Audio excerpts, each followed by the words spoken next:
আসসালামু আলাইকুম রহমতুল্লাহি বারাকাতু। রমাদান এই মাস শুধু না খেয়ে থাকার মাস নয়, এই মাস মানুষকে মানুষ বানানোর মাস, ধনী গরিব ভেদাভেদ ভুলে যাওয়ার মাস, ভালোবাসা, ত্যাগ আর সহানুভূতির মাস।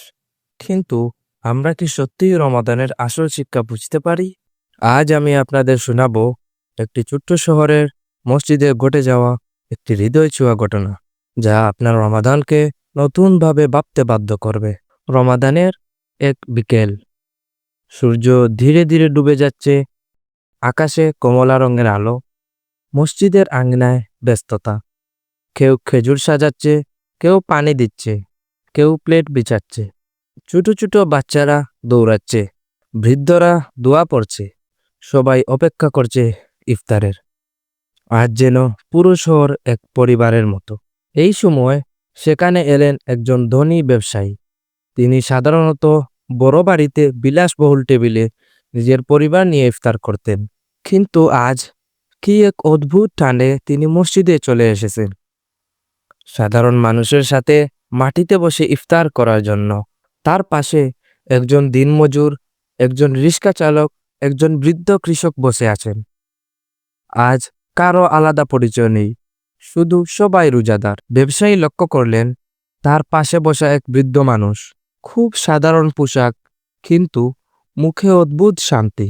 তিনি জিজ্ঞেস করলেন, চাচা, আপনি এত খুশি কেন?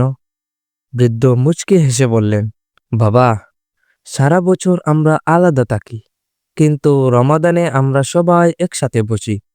ধনী গরিবের পার্থক্যই থাকে না, এই একতাই আমাদের শান্তি দেয়।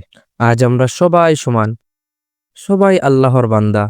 ব্যবসায়ী চুপ হয়ে গেলেন, হয়তো জীবনে প্রথমবার তিনি এই অনুভূতিটা পেলেন। আজান প্রায় শুরু হতেই যাচ্ছিল, সবাই ইফতারের জন্য প্রস্তুত হলো। তারপর ইমাম সাহেব দাঁড়িয়ে বললেন, প্রিয় ভাইয়েরা, রমাদান শুধু ক্ষুধার কষ্ট বুঝার মাস নয়, এটা আত্মাকে পরিষ্কার করার মাস।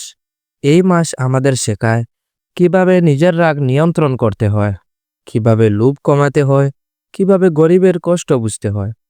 ইমাম সাহেব আরো বললেন, অন্য সকল মাসের তুলনায় এই মাসে আল্লাহ তাআলা তার বান্দাদেরকে বেশি ক্ষমা করেন। তার বান্দারাও তার কাছে বেশি চায়। তার বান্দারা তার কাছে অন্য মাসের তুলনায় এই মাসে বেশি প্রিয় হওয়ার চেষ্টা করে। এই মাসেই কোরআন নাজিল হয়েছিল। এই মাসের শেষ দশকে অনেক বরকতময় একটি রাতও রয়েছে। তিনি আরো বললেন, এই মাসে জাহান্নামের দরজা বন্ধ হয়ে যায় এবং জান্নাতের দরজা আল্লাহ তাআলা খুলে দেন। সুবহানাল্লাহ।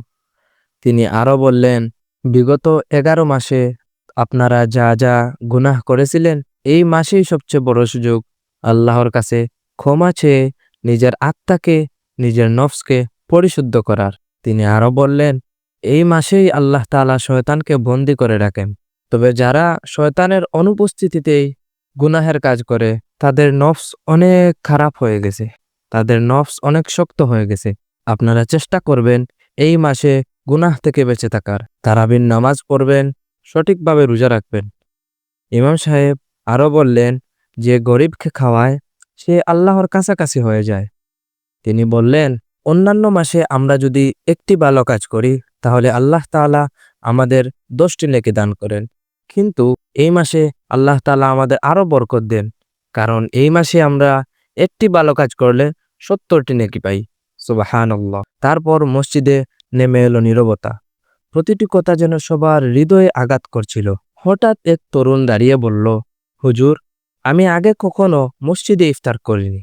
আজ বুঝলাম রমাদান শুধু নিজের জন্য না, আগামীকাল থেকে আমি গরিবদের জন্য খাবার নিয়ে আসব। তার কথা শুনে অনেকে চোখ মুছতে লাগলো। একটি ছোট্ট সিদ্ধান্ত কত বড় পরিবর্তন আনতে পারে। এই ছোট্ট ঘটনাটি আমাদের শেখায়, রমাদান মানে একতা, রমাদান মানে ভালোবাসা, রমাদান মানে ত্যাগ, রমাদান মানে মানুষের পাশে দাঁড়ানো। যদি আমাদের রোজা শুধু ক্ষুধা আর তৃষ্ণার্তেই সীমাবদ্ধ থাকে, তাহলে আমরা রমাদানের আসল শিক্ষা পাইনি। তাই আসুন, এই রমাদানে আমরা শুধু নিজের জন্য না, অন্যের জন্যও বাঁচি। একজন ক্ষুধার্তকে খাওয়াই, একজন অসহায়কে সাহায্য করি, একজন মানুষের মুখে হাসি ফুটাই, ঠিকমতো যাকাত আদায় করি। হয়তো সেই ছোট কাজটাই আমাদের জান্নাতের দরজা খুলে দেবে। রমাদান মুবারক। আসসালামু আলাইকুম ওয়া রাহমাতুল্লাহ।